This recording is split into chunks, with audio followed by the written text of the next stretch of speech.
আজকে তোমাদের সাথে আরও একটা ব্লাউজ পেইন্টিংয়ের ভিডিও শেয়ার করব।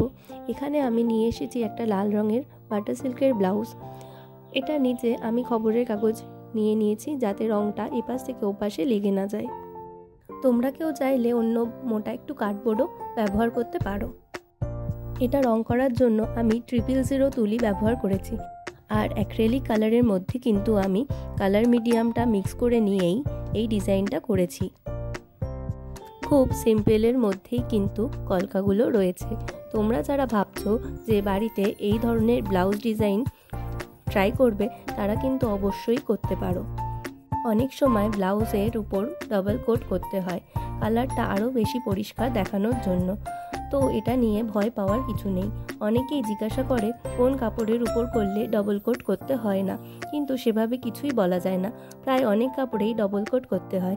যদি কোনো জায়গায় কালারটা আবছা মনে হয় তবে সেখানেই ডবল কোট করতে হবে। আর কখনো যদি রঙটা একটু গাঢ় মনে হয় তবেই মিডিয়াম মিক্স করে নিতে হবে। তাহলে দেখবে কাজ করতে অনেকটা সুবিধা হচ্ছে। কাজ করতে করতে অনেক রকমই অভিজ্ঞতা হবে, তবে সেটা নিয়ে ভয় পেলে কখনোই চলবে না। প্র্যাকটিস করতে করতে কলকাগুলো একদিন অবশ্যই অনেক ভালো হবে। নতুন নতুন যারা এই ধরনের কাজ করতে চাইছো তারা প্রথমে একটু কলকাগুলো খাতায় প্র্যাকটিস করে নেবে, তারপর তুলি দিয়ে প্র্যাকটিস করবে। আস্তে আস্তে যখন পারবে তখন নিজের মধ্যেই একটা কনফিডেন্স আসবে, আর তখন রুমালের উপর এঁকে প্র্যাকটিস করবে। তারপর যখন দেখবে রুমালের উপরও ঠিকঠাকভাবে করতে পারছো তখন তোমরা এই রকমভাবে ব্লাউজের উপর ট্রাই করবে। একদমই যারা নতুন বা যারা কলকা পারো না তারা কিন্তু প্রথমেই কাপড়ের উপর কলকা ডিজাইন করো না, কাপড়গুলো কিন্তু নষ্ট হয়ে যেতে পারে। তাই বলবো তোমরাও একটু প্র্যাকটিস করে নিও যাতে ডিজাইনটা সুন্দর হয়। আমিও কিন্তু কোনো নতুন ডিজাইন করার আগে একটা রাফ করে নেওয়ার চেষ্টা করি যাতে কোনো রকমভাবেই কোনো ভুল না হয়ে যায়।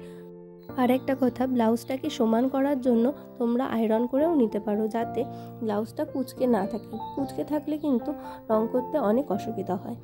কিছুদিন আগে আমি একটা কালো ব্লাউজের শর্টস ভিডিও শেয়ার করেছিলাম। সেই ব্লাউজটির লং ভিডিও চাইছিলে, কিন্তু ওটা আমি পুরোটাই শর্টস হিসেবে আপলোড করেছি, তাই লং ভিডিও আর দিতে পারলাম না। পরে অন্য কোনো কালো ব্লাউজ ডিজাইনের লং ভিডিও অবশ্যই শেয়ার করব।